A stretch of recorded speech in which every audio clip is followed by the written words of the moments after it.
ফের আলোচনায় সামাজিক মাধ্যমের আলোচিত দুই মুখ বারিশা হক ও রুবায়েত ফাতেমা তনি।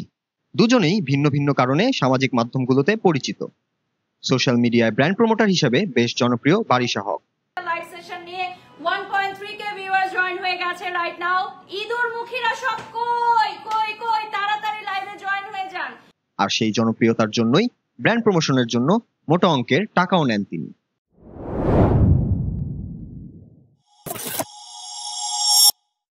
সোশ্যাল মিডিয়ায় সবসময় একটা বড় অংশ দর্শক দেখেন বারিশা হকের নানা কন্টেন্ট।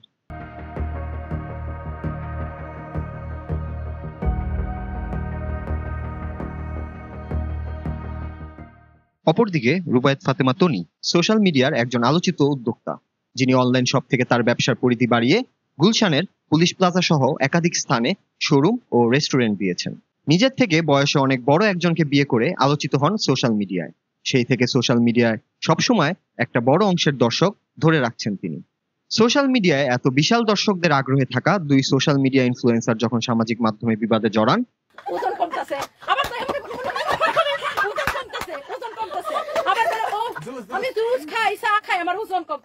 তখন সোশ্যাল মিডিয়ায় যে ঝড় বয়ে যাওয়ার কথা ঠিক তেমনটাই ঘটছে বর্তমানের নেট দুনিয়ায়। না জেনে কেন পোস্ট করেন আপনারা? সাহস অনেক বেড়ে গেছে সবার।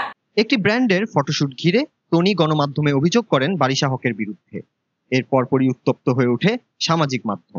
একে অপরকে উদ্দেশ্য করে নানা ভিডিও বার্তা প্রকাশ করতে থাকে তনি ও বারিশা। আমাকে বলিউডের নায়িকাদের মতো লাগতেছে, তোমাকে বলিউডের নায়িকাদের ফাঁসার মতো লাগতেছে। একে অপরের বিরুদ্ধে নানা অভিযোগ, পাল্টাপাল্টি প্রেস কনফারেন্স করা ছাড়াও ব্যক্তিগত জীবন নিয়েও একে অপরকে নানা দোষারোপ, এমনকি অঙ্গভঙ্গি পর্যন্ত করেছেন। আমাদেরকে তো, আমরা তো সার্কাসের দোকান না যে কেউ আমার টাকা দিয়ে ভাড়া দিয়ে কাজ রাখবো। এটা সুন্দর, ও মাই গড, এখানে আসে। তাদের এইসব কীর্তি বিনোদনের অংশ হিসেবেই দেখছেন দর্শকরা। সে বলে আমি নাকি ফেক রেস্টুরেন্টের মালিক।